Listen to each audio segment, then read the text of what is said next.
Boa noite a todos, graça e paz. Nesse mês de dezembro, conversando com o pastor Fernando, nós demos uma pequena pausa nos estudos de Marcos, voltaremos em janeiro, e estamos ministrando sobre profecias acerca do Messias, do prometido, nas escrituras do Antigo Testamento. E hoje de manhã o pastor falou sobre Salmo 72, e eu quero falar de uma outra profecia bem conhecida, que está em Miqueias, capítulo 5. Eu vou ler inicialmente só 2 versículos, depois continuaremos. Versículo 2 e 3. Miqueias, capítulo 5, versículo 2 e 3. É bem conhecido. Esse texto nós vamos nos estender um pouquinho mais, além desses 2 versículos, porque os próximos versículos são complementares e vai nos dizer outros aspectos do Messias que essa profecia contém. E tu, Belém Efrata, pequena demais para figurar como grupo de milhares de Judá, de ti me sairá o que há de reinar em Israel, e cujas origens são desde os tempos antigos, desde os dias da eternidade. Portanto, o Senhor nos entregará até o tempo em que está em dores tiver dado à luz. Então, o restante de seus irmãos voltará aos filhos de Israel. Quando nós lemos o texto assim, isoladamente, a gente pode imaginar o que o profeta quer dizer, principalmente quando ele fala do restante de Israel voltar. Mas aí nós precisamos entender um pouquinho do contexto. Miqueias foi um profeta que profetizou no mesmo período que outros 3 grandes profetas, Oséias, Amós e Isaías. São bem contemporâneos, eles ocupam o mesmo tempo na história de Israel, por volta do ano 700 a.C. O nome Miqueias significa quem é como Jeová. É interessante que, principalmente no Antigo Testamento, os nomes dos profetas já são profecias. E o nome de Miqueias já diz isso, quem é como Jeová. Ele profetizou no dia de Jotão, Acás e Ezequias. Isso está lá no capítulo 1, versículo 1. Esses 3 reis desse período, aliás, no reino de Judá, o reino do sul, havia umas alternâncias de reis bons e maus. E quando a Bíblia fala bom e mau, significa homens que eram fiéis a Deus e homens que não eram fiéis a Deus. E nesse caso, nós temos 2 bons reis, que é Jotão e Ezequias, e um mau rei, que é Acás. Agora, o fato deles serem bom reis significa apenas que eles não eram idólatras, mas não significa que eles foram bons governantes, eles tiveram problemas. Jotão, por exemplo, ele foi um bom rei, mas ele tolerou que a idolatria em Israel continuasse. Então, ele mesmo não era idólatra, mas ele não fez nada com a idolatria do povo. Então o povo continuou com as suas práticas. Acás não, Acás foi terrível. Acás ele introduziu um culto no templo, ele mandou fazer um altar pagão, o altar que ele tinha visto na cidade de Damasco, em Samaria, construído em Damasco, e que ele viu na cidade. E ele trouxe uma planta e trouxe para Israel a planta daquele altar. E mandou que o sacerdote construísse aquele altar e falou assim, olha, esse altar aqui que vocês têm aqui, vocês colocam de lado e você serve o povo. Mas esse altar que eu trouxe aqui, esse desenho é para mim. E parece que não só ele serviu naquele altar, mas o próprio rei da Assíria também serviu naquele altar. Então, isso está em 2 Reis, capítulo 16. E ele não só ele permitiu a idolatria, como ele trouxe um altar profanando o próprio templo do Senhor. E o que é pior, o sacerdote, que era Urias nessa época, ele aceitou e fez tudo normal, como se fosse tudo normal. Ele não contestou o rei, ele não disse para o rei, olha, não pode ser isso, o templo não é para isso, não posso permitir que isso. Não, ele simplesmente obedeceu o rei, acabou. E Ezequias foi um rei que também fez grandes alianças com outros reis em torno. Inclusive, ele tentou fazer alguns acordos com o rei da Síria para que ele não invadisse Israel. O rei da Síria já tinha invadido o reino do norte, que já tinha visto a queda de Samaria, está lá em 2 Reis, capítulo 18, versículo 9 e 10, onde mostra que a Síria invadiu Samaria e tomou Samaria. Então, Ezequias sabia da história, conhecia a história. Mesmo assim, ele fez acordos com esse rei. Ele não foi idólatra, mas ele fez acordos que ele não deveria fazer. Então, por conta de tudo isso, o que estava acontecendo ali? A religião, quer dizer, o sistema sacerdotal estava corrompido. E o sistema político, os governantes também estavam corrompidos. E havia um conluio entre os dois em manter esse tipo de situação. Veja comigo o capítulo 3, versículo 11. Esse é um resumo do que estava acontecendo. Qualquer coincidência são mera semelhança. Veja o capítulo 3, versículo 11. Os seus cabeça aqui é rosh em hebraico, são líderes. Aqui ele está indicando os juízes de Israel. Os seus cabeças dão sentenças por suborno. Isso não acontece. Só em Israel acontecia isso. Sentenças por suborno. Os seus sacerdotes ensinam por interesse. Também a gente nunca viu isso no Brasil. E os seus profetas adivinham por dinheiro. Isso é só lá no tempo de Isaías, de Balaão, essas coisas todas. E o que é pior, e ainda se encostam no Senhor, e ainda se apoiam em Deus, dizendo assim, olha, não está o Senhor no meio de nós? Nós não somos povo de Deus? Então nenhum mal nos sobrevirá. Tranquilo. Como diriam os nossos adolescentes, está sussa, está tranquilo. Fica tranquilo, porque Deus está conosco, então não vai acontecer nada. É o triunfalismo que já existia naquela época, achando que só porque era pro povo de Deus, então podia fazer qualquer coisa. Mas Deus estava trazendo juízo para eles. Veja o que fala no capítulo 4, versículo 9. Às vezes Deus é um pouco irônico nas suas respostas, nas suas colocações. Veja o que o profeta registra aqui, capítulo 4, versículo 9. Agora, por que tamanho grito? Não há rei em ti? Pereceu o teu conselheiro? Apoderou-se de ti a dor como do que está para dar à luz? Ou seja, quando as coisas começaram a dar errado, quando as coisas começaram a desandar, começaram a trazer problemas para a nação de Israel, o povo começou a chorar. O povo começou a clamar. Parece que é só na base do apertão, do apertar os parafusos, as porcas, os parafusos, que a coisa começa a andar. E o povo começou a reclamar, começou a chorar. Eu falei assim, olha, se Deus está conosco, por que está acontecendo isso? Como a Abacuque fala isso, E Deus falou assim, olha, por que vocês estão gritando? Vai lá, reclama, você não tem rei? Você não tem seus governantes, vocês não têm juízo? Vai lá, fala com ele, reclama com eles, não comigo. Eles não estão me obedecendo. Eles não estão fazendo aquilo que eu mandei.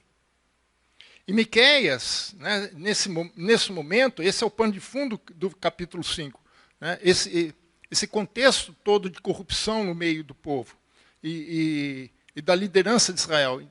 E nesse meio, Miqueias traz uma palavra, uma promessa de juízo, mas também uma promessa de restauração do povo.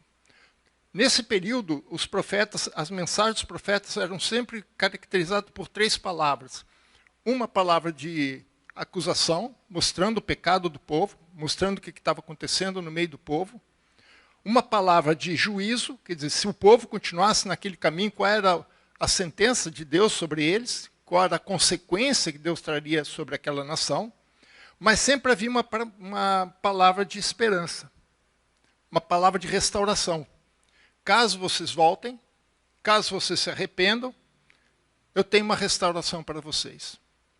E essa restauração é o que ele fala no capítulo 4, versículo 10, a sequência.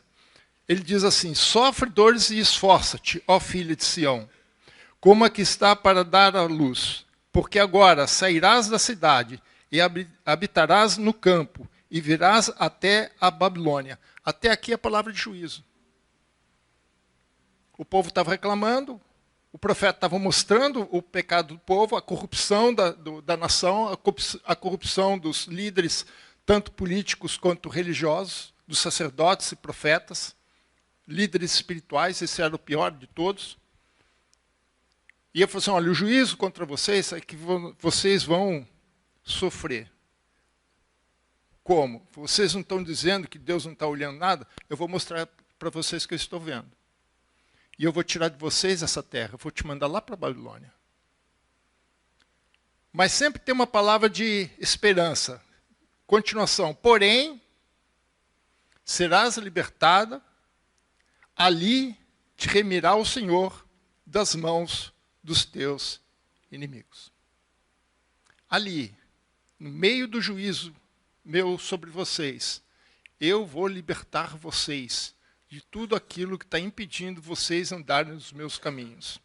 Então, Miqueias traz esse vislumbre desse futuro glorioso que Deus está mostrando para eles.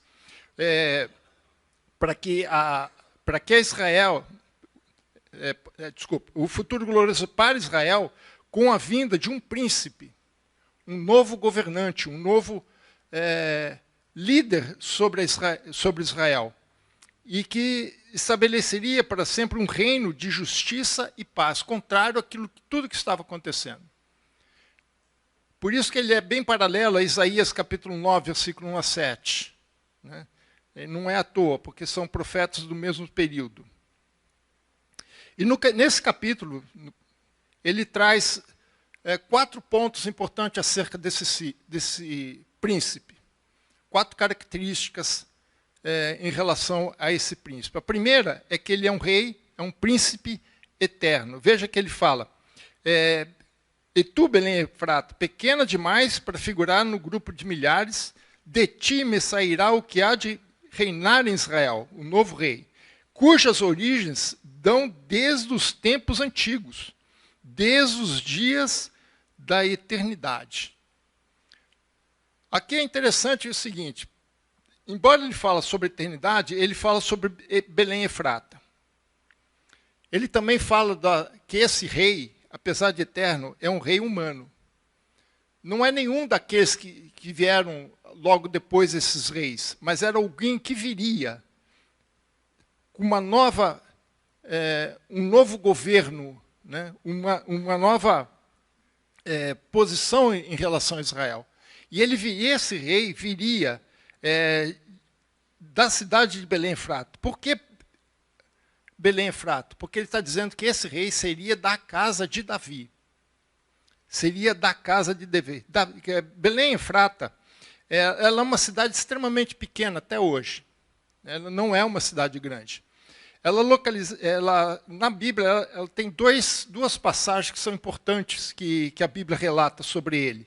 Histórico. Né? O primeiro foi onde nasce o último filho de Jacó, Benjamim.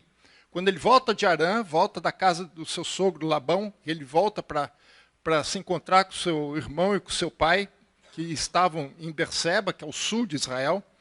E no meio do caminho, a sua segunda esposa, que é Raquel, entra em trabalho de parto, justamente na região de Efrata. Isso está lá em Gênesis capítulo 35. E ali nasce Benjamim. Então, Benjamim nasce na cidade de Efrata, que Belém e Efrata é a mesma coisa, só nomes diferentes. Belém significa casa de pão, ou padaria. E Efrata significa frutífero. Então, ali nasce Benjamim, mas também morre. Logo depois do parto, ela morre, e ela é enterrada naquela cidade, em Efrata. Mas o mais importante não é o que aconteceu com Raquel, mas o que acontece mais para frente com Ruth, com Noemi. Noemi era da cidade de Efrata, de Belém. Isso está lá no livro de Ruth, né? Ali nós temos a história de Ruth com Boaz. Aliás, Boaz era filho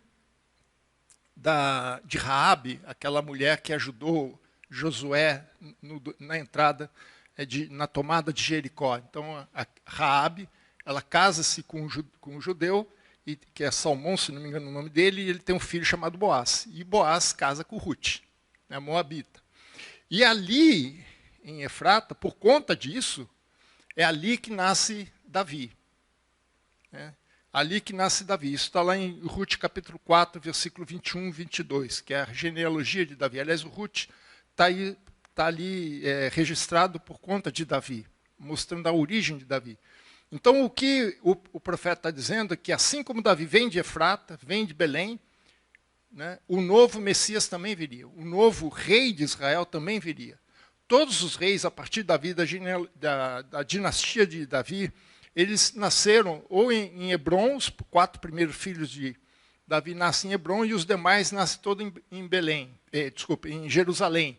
E eles ficam, e toda a dinastia se torna dali de Jerusalém. Mas este não, esse nasceria na origem, lá atrás, em Belém.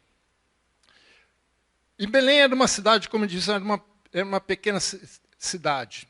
Era insignificante na época, até hoje. Hoje tem mais ou menos 28, 29 mil habitantes. Pequena. Barão Geraldo tem 58 mil habitantes. Quer dizer, metade de Barão Geraldo. Era uma cidade... Ou isso hoje, imagina naquela época. Não temos um número, mas se hoje já é assim, imagina naquela época. Hoje está nas mãos dos palestinos, né, na Cisjordânia. Mas ela era uma cidade insignificante. Não era de se esperar que um rei viesse de uma cidade tão pequena. A 8 quilômetros de Jerusalém, dá 1h30 andando. Naquela época não tinha carro, não tinha... Ia fazer esse trajeto a pé, 1h30 mais ou menos. É como daqui ao centro de Campinas. Então não era uma cidade muito grande, era um vilarejo, era uma aldeia. E tipicamente de agricultores. Boaz era um agricultor, ele tinha uma fazenda ali. Né? Mas, apesar disso, apesar de ser uma cidade pequena, foi ali que Deus escolheu para vir um novo Messias. Foi ali que Deus escolheu para vir um novo rei, que seria aquele que conduziria a nação de Israel em um novo tempo, em um novo momento. E quando Jesus nasce, né, ele recebe algumas visitas. Uma das visitas foi os magos, né? Ninguém não sabe se eram reis, mas eram magos. E o povo sabia muito bem de onde o Messias viria. Veja Mateus capítulo 2, 4 a 6. Mateus capítulo 2, 4 a 6. Então, convocando todos os principais sacerdotes e escribas do povo, indagaram deles onde o Cristo deveria nascer, onde o Messias, né, deveria nascer. Messias é em hebraico. Em Belém da Judéia, responderam ele, porque assim está escrito, por intermédio do profeta. E tu, Belém, terra de Judá, não és de modo algum a menor entre as principais de Judá, porque de ti sairá o guia que há de apacentar o povo de Israel. Então, a origem desse rei, desse novo príncipe, desse novo governante, seria da mesma origem de Davi. Ele tem um lugar onde ele nasceria, que seria Belém. O segundo ponto sobre ele é acerca da sua vinda. Né? Ele tem uma frase muito interessante aqui nesse versículo, ele fala, de ti me sairá. Colocando na ordem correta, seria assim, de ti para mim sairá. Ou seja, por que ele diz de ti para mim? Porque Deus está escolhendo esse novo príncipe, o novo governante, né? Esse novo guia, como diz lá a profecia. Né? Foi Deus quem escolheu. É Deus quem diz quem vai governar ou não. Até agora, a sucessão dos reis vinham por intermédio de uma dinastia. Tinha que ser filho do rei. Somente Saul foi escolhido de uma forma diferente. O povo escolheu Saul. Saul não deu muito certo. Deus apresentou um novo um novo rei, que foi Davi. Teve um outro antes, filho de Saul, governou, Esbocete governou, mas por 2 ou 3 anos só. Né? Não foi aquele que foi escolhido. Mas Davi foi escolhido. Tem uma frase de Davi, de Deus acerca de Davi, que ele fala: achei Davi. Encontrei o homem que eu quero para mim. E Davi realmente foi esse modelo. E assim como Davi foi escolhido por Deus, esse novo guia também seria escolhido por Deus. Não por homens, não por dinastias, não porque ele simplesmente vem de uma genealogia. Então, a vinda do Messias não é uma agenda humana, não é uma escolha humana, é uma definição, é um propósito, é um projeto de Deus para o seu povo.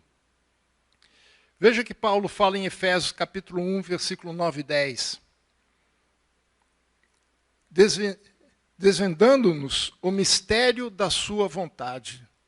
Vai entender os mistérios do Senhor, a vontade do Senhor. Desvendando o mistério da sua vontade, segundo o seu beneplácito que propusera em Cristo, de fazer convergir nele, na dispensação da plenitude dos tempos, todas as coisas, tanto as do céu como na terra. Ou seja, Deus estabeleceu tudo isso. Deus é quem definiu quem é que ia. Deus é quem estabeleceu a sua vontade para trazer aquele que haveria de governar o seu povo. Isso é um projeto de Deus, e Paulo chama isso de um mistério. Porque, humanamente falando, ele seria a última pessoa a ser escolhida. Ele não nasceu numa grande cidade, ele não nasceu num grande centro, ele não fez uma faculdade, ele não fez Harvard, ele não fez Oxford. Ele não fez Cambridge, não fez nada disso. Mas ele foi escolhido por Deus, porque isso é um propósito de Deus, porque Deus sabe quem ele quer, quem o vai servir ou não. Mas assim como ele é humano, assim como ele foi estabelecido por Deus, ele também ele tem uma origem humana. Nós temos um ponto na história, na geografia da história, o seu surgimento, os historiadores comprovam isso, não há historiador que duvide do Jesus histórico. Né? O problema é o Jesus divino. Mas aqui ele também nos mostra que esse mesmo homem também era divino. Por isso é um mistério. Veja que ele fala de origens, de eternidade, desde os tempos eternos. Ele é um príncipe divino, porque ele é eterno. Veja que Paulo fala em Colossenses capítulo 1, versículo 17. Ele é antes de todas as coisas.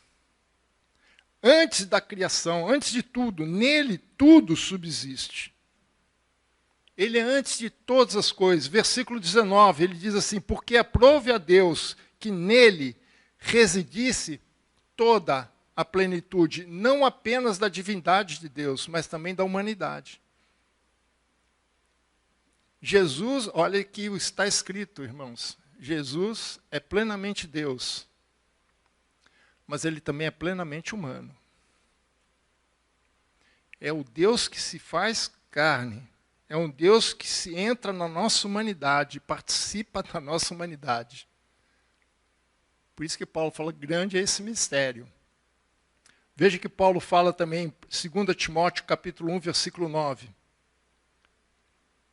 Esse texto, irmãos, eu não sei como é que Paulo tirou essas ideias. Veja que Paulo fala para Timóteo, que nos salvou e nos chamou com santa convocação, não segundo as nossas obras, ou seja, não por obras, mas conforme a sua própria determinação. Deus é quem estabeleceu tudo.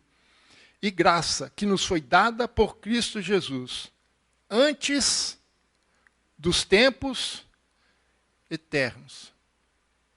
Alguém consegue entender isso? O que existia antes do tempos eternos? O que existia antes da eternidade, irmãos? Se alguém tiver a resposta... Jesus é antes até mesmo do tempo, ele é antes da eternidade.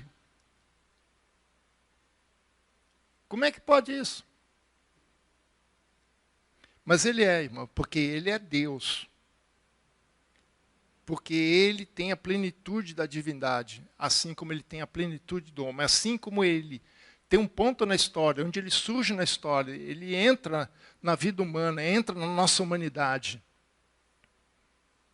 Ele também é alguém que transcende a história, que é alguém que transcende a geografia, transcende ao tempo, a ponto de Paulo dizer que ele é antes mesmo dos tempos.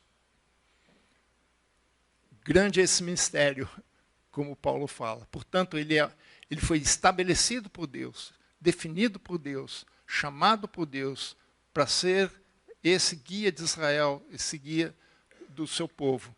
Mas ele também, assim como ele era humano, ele também era divino. A segunda característica está no versículo 4 a 6. Ele se manterá firme e apacentará o povo na força do Senhor, na majestade do nome do Senhor, seu Deus. E eles habitarão seguros. Porque agora será ele engrandecido até os confins da terra. Este será a nossa paz. Quando a Síria vier à nossa terra, e quando passar sobre os nossos palácios, levantaremos contra ela 7 pastores e 8 príncipes dentre os homens. Esses consumirão a terra da Síria, a espada, e a terra de Nimrod. Terra de Nimrod é Babilônia. Dentro de suas próprias portas. Assim nos livrará da Síria, quando esta vier à nossa terra e pisar os nossos limites. Essa é uma profecia que tem 2 dimensões. A primeira é a dimensão espiritual, transcendente, e a outra histórica, quando ele fala da tentativa da invasão da Síria. O rei da Síria não consegue entrar em Jerusalém nos tempos de Ezequias. Então, essa segunda parte é uma profecia para Ezequias, na tentativa do rei da Babilônia, Senaqueribe, tentar invadir Jerusalém. E Deus não permitiu que isso acontecesse. Então, eles não entraram em Jerusalém. Então, isso foi cumprido no tempo de Ezequias. Mas a característica que eu quero levantar aqui é que ele apacentará o povo. Como nós lemos em Ezequiel, ele é um pastor de ovelha, porque ele apacenta o povo, assim como Davi. Quando Deus estabeleceu o reino, né, quando o povo pediu um rei, e Saul foi escolhido, eles não tinham modelos de reinado, eles não sabiam como reinar, como ser um rei, porque até então eles não tinham rei. O modelo que Saul seguiu foi o modelo dos juízes. Assim como os juízes atuavam, ele atuou também, como fosse um juiz. Ele começou a ter algumas características de um reino mesmo, monocrático, né? Mais da metade para frente do seu reinado. Mas praticamente todo o reinado de Saul foi no modelo dos juízes. Quando Davi assume, na verdade, muito antes de assumir, a liderança de Davi não foi a de um monarca, foi de um pastor. Como é que ele começou a sua liderança? Quando ele teve que fugir de Saul, ele vai para uma caverna ao sul de Jerusalém, chamada Caverna de Adulão. Ele fica lá escondido, de repente começa a aparecer gente do lado dele. Aparece 400 homens. Depois sobe para 600. Depois vai subindo esse número. Aí você vai ver o currículo de cada um deles. Endividados, amargurados, gente cheia de problema, irmãos. Não teve nenhum ali que falou, isso aqui vai salvar. Nenhum, irmãos. A maioria estava fugindo. A maioria tinha perdido tudo. Não tinha nada. O que Davi fez? Transformou esse bando de gente, que humanamente falando, um bando de fracassados, transformou um dos exércitos mais poderosos da época. Porque ele não foi simplesmente um líder militar. Ele foi um pastor. Ele sabia como cuidar dos... Não é à toa que o Salmo 23 diz, né? O Senhor é o meu pastor. Porque ele sabia como Deus cuidava dele e ele sabia como ele cuidar do povo. E esse foi o modelo de Davi. Davi foi um pastor de Israel. Aliás, esse é um dos títulos do Messias, o pastor de Israel. Ele apacentará o povo, ele cuidará do povo. Isaías 40:11, né? Ele diz isso. Isaías 40:11. Como pastor apacentará o seu rebanho, entre os seus braços recolherá os cordeirinhos e os levará no seio. As que amamentam, ele guiará mansamente. Foi isso que Davi fez. Cuidou das pessoas, olhou as pessoas, não como alguém que ele pudesse usar para os seus propósitos. Ele olhou aquelas pessoas como ovelhas. Como alguém que cuidava deles. E veja, ele fala assim, ele vai cuidar deles na força e na majestade de Deus. Na força significa no poder de Deus, para proteger o rebanho de lobos. E como é que Davi aprendeu a isso? Cuidando das próprias ovelhas de seus pais. Quando ele foi enfrentar Golias, que Saul não queria enfrentar, Davi quis. Molecote aí, seus 17, 18 anos de idade. Ele não tinha nem idade para entrar no exército de Israel. É só a partir dos 20 anos que entrava no exército. Ele foi lá por conta dos seus irmãos, os mais velhos que estavam no fronte de batalha. Ele foi levar mantimento para os seus irmãos. E quando ele viu aquilo, ele se assustou. Falou, não é possível esse cara fazer isso. Não vou admitir. E ele se prontifica a enfrentar Golias. Aí quando o Saul falou, mas você não vai conseguir. Ele falou assim, cara, é o seguinte, quando eu era pastor, lá no rebanho do meu pai, veio um urso. Você acha que eu deixei o urso lá pegar algum os ovelhas do meu pai? De jeito nenhum. Eu fiquei entre o urso e as ovelhas. E eu venci. Aí depois surgiu um leão. Hoje não tem nenhum nem outro lá. Hoje veio um leão.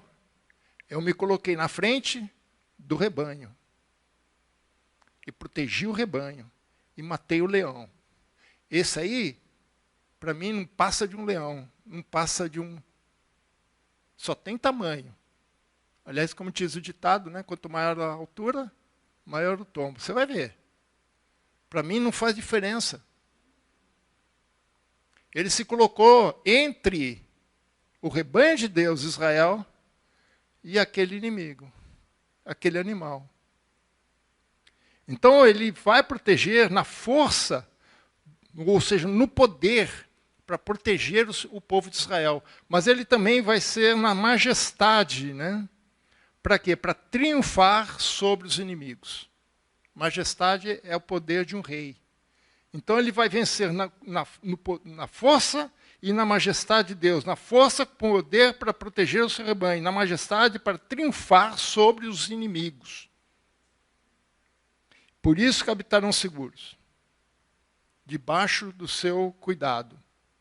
Debaixo do seu cajado. Por isso que em João capítulo 10, versículo 14 e 15, Jesus diz, eu sou o bom pastor. Eu sou o bom pastor, conheço as minhas ovelhas, e elas me conhecem a mim. Assim como o Pai me conhece a mim, eu conheço o Pai. Eu dou a minha vida pelas ovelhas. Quando aquele leão e aquele urso surgiram lá para pegar uma ovelha, Davi estava pondo a vida dele em jogo. Ele poderia ter morrido. Ele poderia ter se estraçalhado, mas ele se colocou na frente daqueles. Ele deu a sua vida pelas suas ovelhas. E diz mais, isso até os confins da terra. Ou seja, esteja onde estiver as ovelhas de Deus, as ovelhas de Jesus, ele vai estar lá protegendo a sua ovelha. Não é um lugar específico. Aonde tiver uma ovelha, ali haverá o cuidado de Deus. Por isso que Jesus, ainda nesse capítulo 10, versículo 16 de João, ele diz, ainda tem outras ovelhas. Não deste aprisco. A mim me convém conduzi-las, elas ouvirão minha voz. Então, leia, irmãos. Haverá um rebanho e um pastor. Não há dois rebanhos. Se tivesse dois rebanhos, seriam dois pastores. Mas é um rebanho e um pastor. Deus não tem dois rebanhos, assim como não tem dois povos. É como uma família. Tem mais de um filho. Mas Zezé tem 3 meninas. Mas é uma só família. São 3 famílias, irmã? Não, é uma.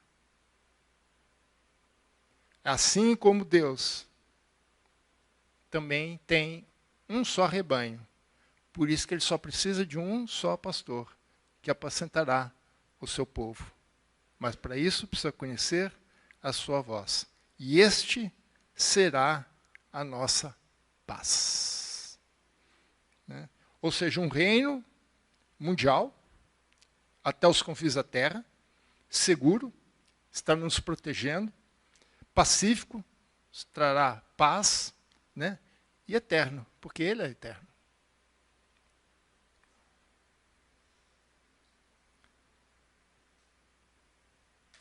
Terceiro ponto. Ele não fala apenas do príncipe, ele fala de nós. Ele fala do seu povo também, versículos 7 a 9. Versículo 7 a 9. O restante de Jacó, o restante de Jacó, quando sempre refere a restante de Jacó ou similares, significa aqueles que são fiéis a Deus. Os remanescentes. Né? Os restantes de Jacó estará no meio de muitos povos. O povo de Deus vai estar espalhado pelo mundo, irmãos. Estará no meio de muitos povos, como orvalho do Senhor, como chuvisco sobre a erva, que não espera pelo homem, nem depende dos filhos do homem. O restante de Jacó estará entre as nações, no meio de muitos povos, como um leão, entre os animais das selvas, como um leãozinho, entre os rebanhos das ovelhas, o qual, se passar, as pisará e despedaçará, sem que haja quem as livre. A tua mão se exaltará sobre os seus adversários, e todos os teus inimigos serão eliminados. Então, no meio o restante de Jacó é o povo que é fiel a Deus. É aquele povo remanescente. Aquele povo que ainda mantém-se, apesar de todas as circunstâncias, fidelidade a Deus. Aliança com Deus. Este restante, ele diz, estará no meio de muitos povos, espalhado pela terra. Meus irmãos, a melhor coisa que aconteceu para Israel foi quando eles tiveram as diásporas no início do segundo século, no ano 120, 125, teve as grandes diásporas que eles saíram. Porque se eles estivessem todos concentrados até hoje num único lugar, aquela nação já teria sido destruída. O que Deus fez? Espalhou Israel por todo mundo. Tem descendentes de judeus em todas as nações. Por isso que jamais vai conseguir destruir Israel. Israel ficou sem uma pátria, sem um território durante 2000 anos. Depois de 2000 anos, Israel voltou. Por quê? Porque o povo estava espalhado. Deus protegeu o seu povo, espalhando o seu povo. Por isso que o povo está espalhado. E ele fala duas coisas, comparando aqui, né? Como orvalho e como leão. Bom, primeiro não precisa entender por quê, né? Por que ele faz isso? Por que ele espalha? Né? Por que ele está espalhado entre as nações? Porque Deus está cumprindo uma promessa que ele fez para Abraão. Gênesis capítulo 3, versículo 3, Gênesis capítulo 12, versículo 3. Ele diz, em ti serão benditas todas as nações da terra. Isso não se cumpre só com Jesus, isso também se cumpre com a igreja, com o povo de Deus. Nós somos os canais de bênção de Deus para toda a terra. Como é que a bênção de Deus vai chegar? Veja, ele fala assim, como orvalho e como leão. Como orvalho, ele vem do céu, de forma silenciosa. Não é uma chuva, não é uma tempestade, é um orvalho, é um chuvisco que cai, que rega a terra, que traz vida. A água é vida. Que traz mantimento, que ele fala sobre a erva. Nós somos como uma chuva, um chuvisco, para trazer bênção para a terra.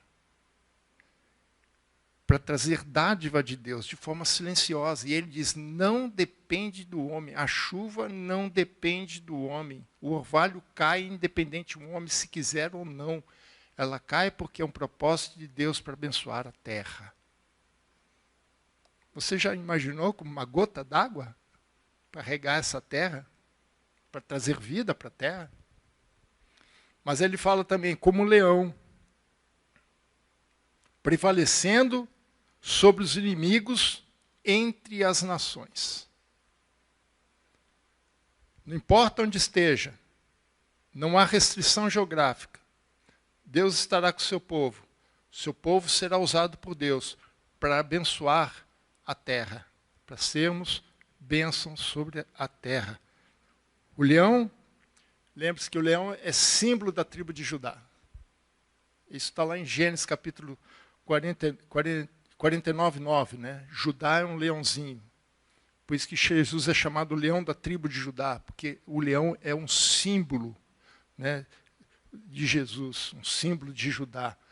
O leão é aquele animal que vence sempre, é o rei dos animais. Então, nós, como povo de Deus, espalhados pela terra, somos usados por Deus também para trazer vitória ao povo. Por isso que Romanos, capítulo 8, versículo 37, ele diz que em todas as coisas, porém, somos mais que vencedores. Por quê? Porque não vem de nós, irmãos, isso é propósito de Deus. Veja, com a força de Deus, com o poder de Deus, com a autoridade de Deus, não por condição pessoal. Ninguém pessoalmente, a nível pessoal, consegue alguma coisa.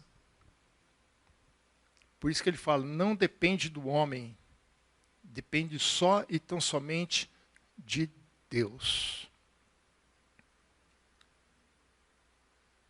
Mas não se iluda, irmãos, as nações também estarão sob a mira de Jesus, de Deus.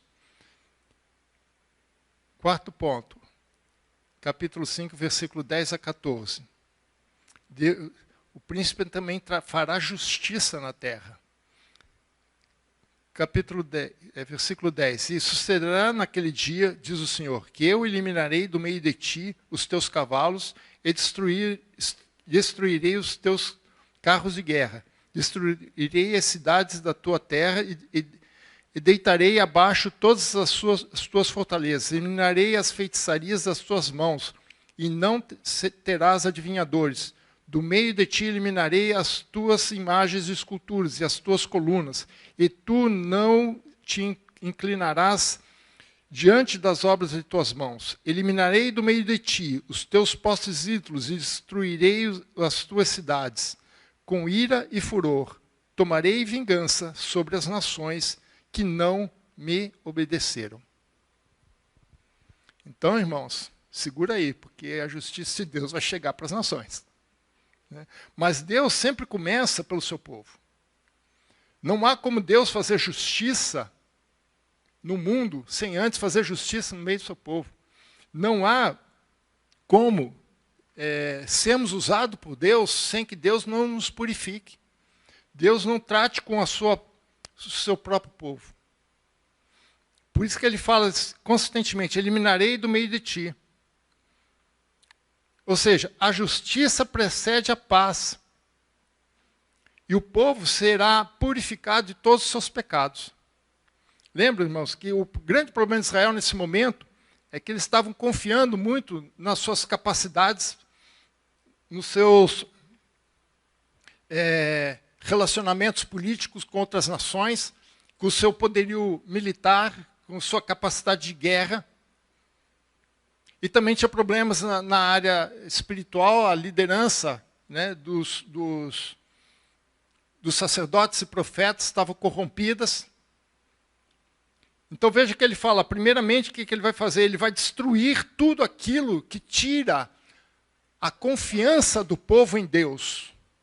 Ele começa dizendo, ó, vou eliminar os cavalos e carros de guerra. Cavalos, meus irmãos, só hoje que é animal de estimação, né? Naquela época era animal de guerra, ninguém tinha cavalo em casa, ninguém usava, civil não usava cavalo.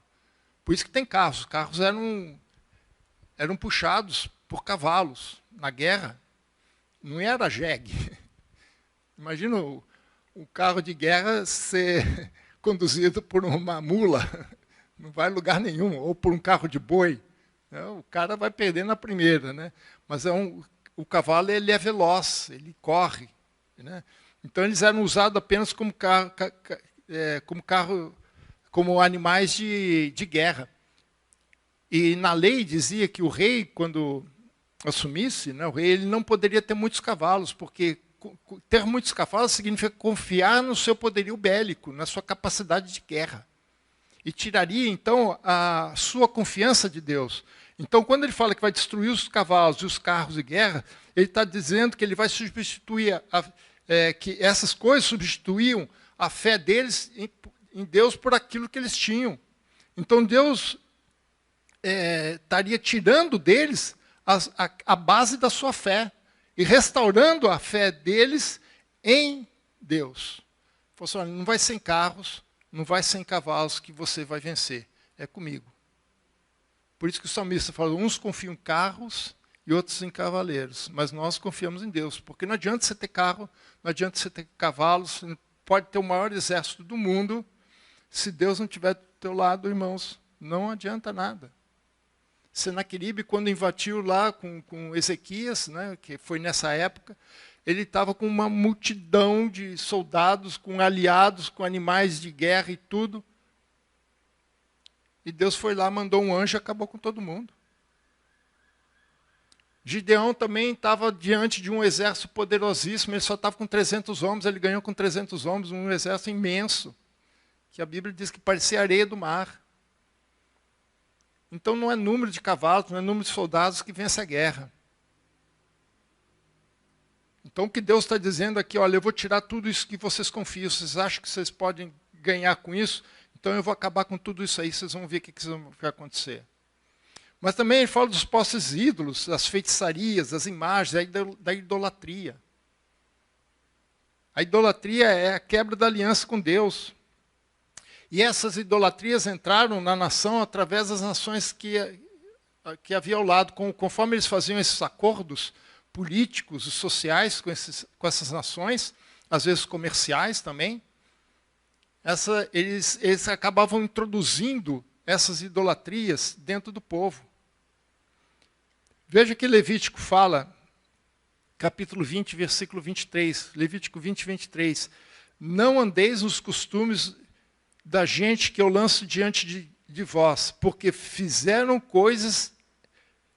todas essas coisas, por isso me aborreci deles. E quando ele fala disso, irmãos, ele está falando das práticas idólatras que essas nações tinham. A idolatria entrou em Israel através deles. Por isso que Deus falou assim, olha, elimina todos eles, não deixa resto nenhum. Ah, pastor, mas Deus é maldoso. Não, não é maldoso. Deus estava trazendo juízo para aquelas nações. Em Abraão, ele falou assim, olha, eu vou dar 400 anos para essas nações se arrependerem. Se não se arrepender, eu vou trazer meu juízo. Então, a entrada de Israel em Canaã não foi só porque Deus estava querendo dar uma terra para eles, mas também porque ele estava usando Israel para ser juízo contra aquelas nações. Agora, como é que é? O próprio Israel, que era instrumento de justiça de Deus contra aquelas nações, ele vai fazer as mesmas práticas que aquelas nações. Então Deus falou assim, vão eliminar tudo isso aí. Vocês vão parar de confiar em carros, parar de confiar em cavalos, vão parar de confiar nesses deuses, nesses ídolos, nesses postos ídolos, nessas práticas todas que vocês estão fazendo, essas feitiçarias. eliminar tudo.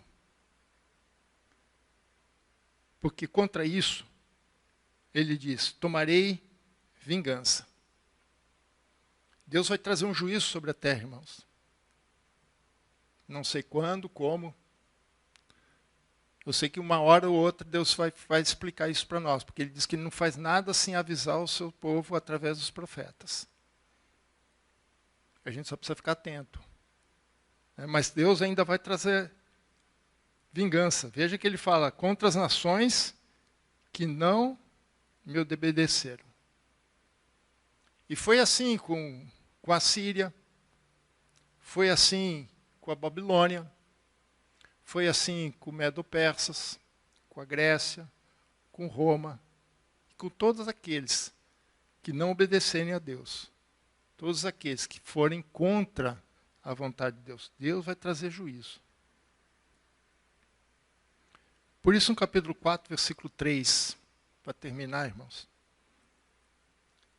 ele diz, ele julgará entre muitos povos e corrigirá nações poderosas e longínquas. Antes converterão suas espadas em relhas de arado e suas lanças em podadeiras. Uma nação não levantará a espada contra a nação, nem aprenderão mais a guerra. Então, quando Deus trouxer juízo sobre as nações, quando Deus corrigir as nações poderosas e longínquas, então a paz que Deus está nos prometendo será instaurada. E aí sim nós haveremos de ter paz, porque as nações se submeterão à vontade de Deus. Esse é o príncipe prometido. Um príncipe que tem um lugar de nascimento, mas ao mesmo tempo é eterno. Ele é completamente homem, mas completamente Deus. Veio enviado por Deus para cumprir os propósitos de Deus, para estabelecer um povo, para estabelecer um reino, o reino de Deus. Esse é o nosso Messias. Esse é o que nós comemoramos em dezembro, mesmo sabendo que ele não nasceu em dezembro. Mas escolhemos essa data para lembrarmos que o Messias já veio. O príncipe da paz já veio para estabelecer o reino de Deus. Amém? Então, irmãos, confiem em Deus.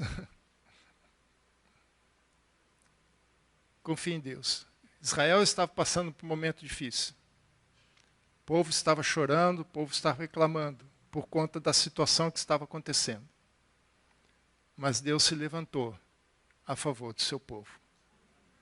E a vitória é certa, porque o nosso Deus é um Deus que nunca teve uma derrota no seu currículo. 100% de vitória. E isso não vai mudar até que ele volte. Amém? Vamos colocar de pé?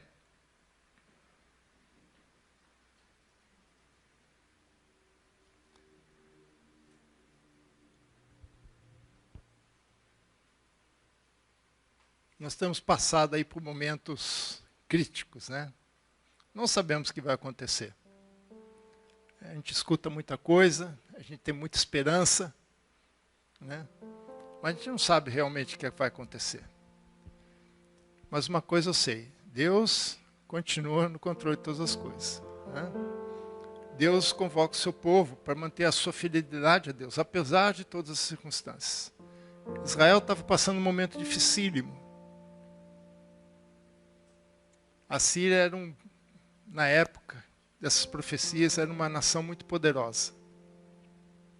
Depois veio outras nações mais poderosas. Quando Jesus veio, foi uma nação que é simbolizada na Bíblia como ferro. Não é mais ouro. Ouro é coisa, né, cara, né? Uma joia, um metal precioso, mas ferro não. E não foi fácil. Quando a gente lê, estuda a Bíblia, a história, a gente vê como é que não foi fácil. Mas em todos esses 2000 anos, a igreja permaneceu. Estamos aqui, o remanescente, é o que ele fala.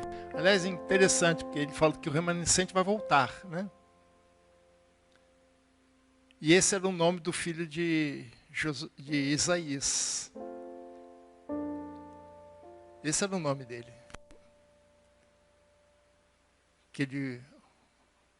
O remanescente vai voltar. Nós somos esses remanescentes, mas precisamos manter firme. Na linha de Deus, nos propósitos de Deus. Seja como a chuva, benção onde você estiver. Porque quando precisar, Deus vai te transformar em um leão e te dará a vitória. Deixa o Brasil, confia em Deus, confia o Brasil em Deus. Mantenha-se orando, mantenha-se dentro dos propósitos de Deus para a sua vida. Sê tu uma bênção. Deus te chamou para ser bênção. Deus te chamou para te dar a vitória. Não é essa vitória que alguns teólogos falam por aí, não. Esse triunfalismo barato que tem, não. Não é isso. A vitória que Deus tem para nós já foi conquistada na cruz, onde Ele colocou todos os seus inimigos debaixo dos seus pés. Amém? Senhor Pai querido Deus, obrigado por essa noite. Obrigado pela sua palavra, por promessas que o Senhor deixou para nós, que tem nos fortalecido e que tem nos dado esperança. Senhor, o Senhor conhece o coração de cada um presente aqui nesta noite. O que se passa nos seus corações, Senhor, só o Senhor conhece. Algumas das coisas que é difícil até mesmo para a gente expressar em palavras. Por isso que a tua palavra fala que gemidos inexprimíveis. Mas nessa noite, Pai, eu quero pedir que a tua graça seja derramada sobre cada um desses corações. Tirando as aflições, tirando as angústias, tirando o sofrimento, restaurando o ânimo, restaurando as forças, restaurando, Pai, a fé, colocando, Pai, os olhos naquilo que é eterno, porque aquilo que é temporal vai passar. Dê vitória ao seu povo, Senhor, para que Cristo seja pleno na vida de cada um de nós. Visita a casa de cada um dos teus servos aqui, que estão nos acompanhando através das mídias. Que o Senhor esteja suprindo todas as necessidades, seja de ordem material, seja de ordem emocional, ou seja de ordem espiritual, Senhor. Que nunca falte o óleo da unção. Que nunca falte o óleo da presença do Espírito Santo na vida de cada um de nós. Abençoa e purifica a tua igreja, Senhor. Fortaleça a tua igreja. E que ela seja, por onde for,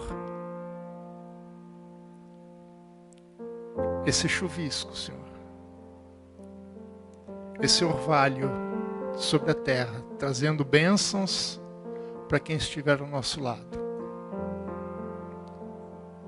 Que na vida de cada um daqui, Senhor, se cumpra aquilo que o Senhor determinou para Abraão. Sê tu uma bênção.